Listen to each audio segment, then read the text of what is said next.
Hey everybody, welcome back for another video. Today we're going to be talking about unicorns and connections to royalty and even old world architecture. So it should be interesting. Let's get into it. Now I actually got started down this path by looking at these older Renaissance medals from largely the 1400s, but they feature unicorns. And before I get back into the unicorns, I just want to mention that these medals also feature some really unique looking individuals and even some of this headwear, which I've seen in these Renaissance paintings, but I hadn't observed them in artifacts like coins and medals. So it was really good to see them on these medals. These are just some more examples. And I've got a few of these examples of this particular woman on these medals, again just featuring the hairstyle and the headwear, and just really stands out when you see this for the first time. So I just wanted to mention that real quick. But getting back to the unicorns, there is this museum, I believe it's in Manhattan, once again in New York City, the Met Cloisters. And there are these tapestries referred to as the unicorn tapestries, and a bit of a mystery once again surrounding them. And before I get into the mystery, I should just mention that according to a few articles I was reading, this artwork is considered to be among the greatest artworks in existence. And some of the mystery is that even though they were created 500 years ago, it's unknown who the artist was, and even who it was for unknown royalty in Western Europe. So a lot of unknowns for what some people would consider the greatest artwork in existence, or one of them anyway. So I just wanted to pass that along to you guys. And sticking with the unicorn and symbolism, in heraldry, the Scottish unicorn are always depicted, shown with gold chains wrapped around them. And the question is why? And according to this article that talks about the unicorn being Scotland's national animal, with regards to that question, they say they don't actually know for certain. So once again, a bit of mystery, but it is believed that this was a way of showing the power of Scottish kings. So it's just something of note to mention there. And there's this mixture of influences when you look at the UK coat of arms, a mix of French and English symbols and phrases. For instance, you will find the fleur-de-lis associated with the UK coat of arms, and even a couple of French phrases. So this English and French mixing. Now, there are official explanations why that is, and we're going to get into that, but I just wanted to mention that these phrases in French, one of them translates to God and my right, and this other French phrase, shamed be he who thinks ill of it. And they're just mentioning how this stems from the historical influence of Norman French on the English court after William the Conqueror's invasion in 1066. So I find the dating of all these things very questionable, and even the Norman period in its entirety I think is very questionable. So I don't know if I agree with what the official explanations are,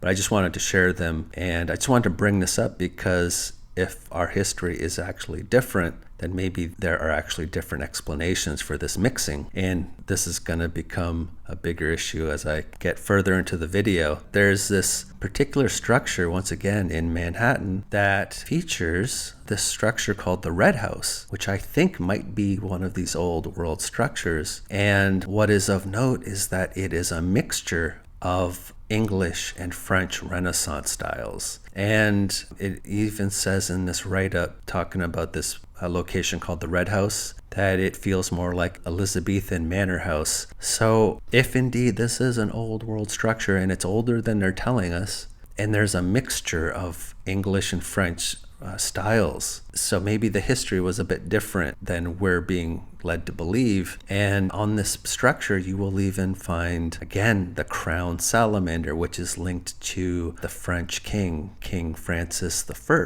So you will find this crown salamander, which might actually be a dragon, but you'll find this symbol on several buildings in New York City, in Manhattan, I think specifically. I know of at least, I think, 3 examples, and they're by not always by the same architects, but you'll find this symbol on 2 other buildings that I'm aware of that are French Renaissance. But this building in particular isn't just French Renaissance. It leans more towards the English Renaissance revival style. But again, you're seeing the same symbol associated with French royalty. So that's why I think it's interesting that the UK coat of arms has all these French symbols associated with it. So maybe if our history is indeed different, there might be another reason why you're seeing a lot of this mixing of phrases and symbols, in my opinion, right? And again, these architects who I feel maybe were assigned as the creators of this structure were told that why the architects Hardy and Short were inspired by Renaissance era England and France isn't clear. So these architects were just building these French Renaissance style structures, English Renaissance style structures, yet we don't quite know why.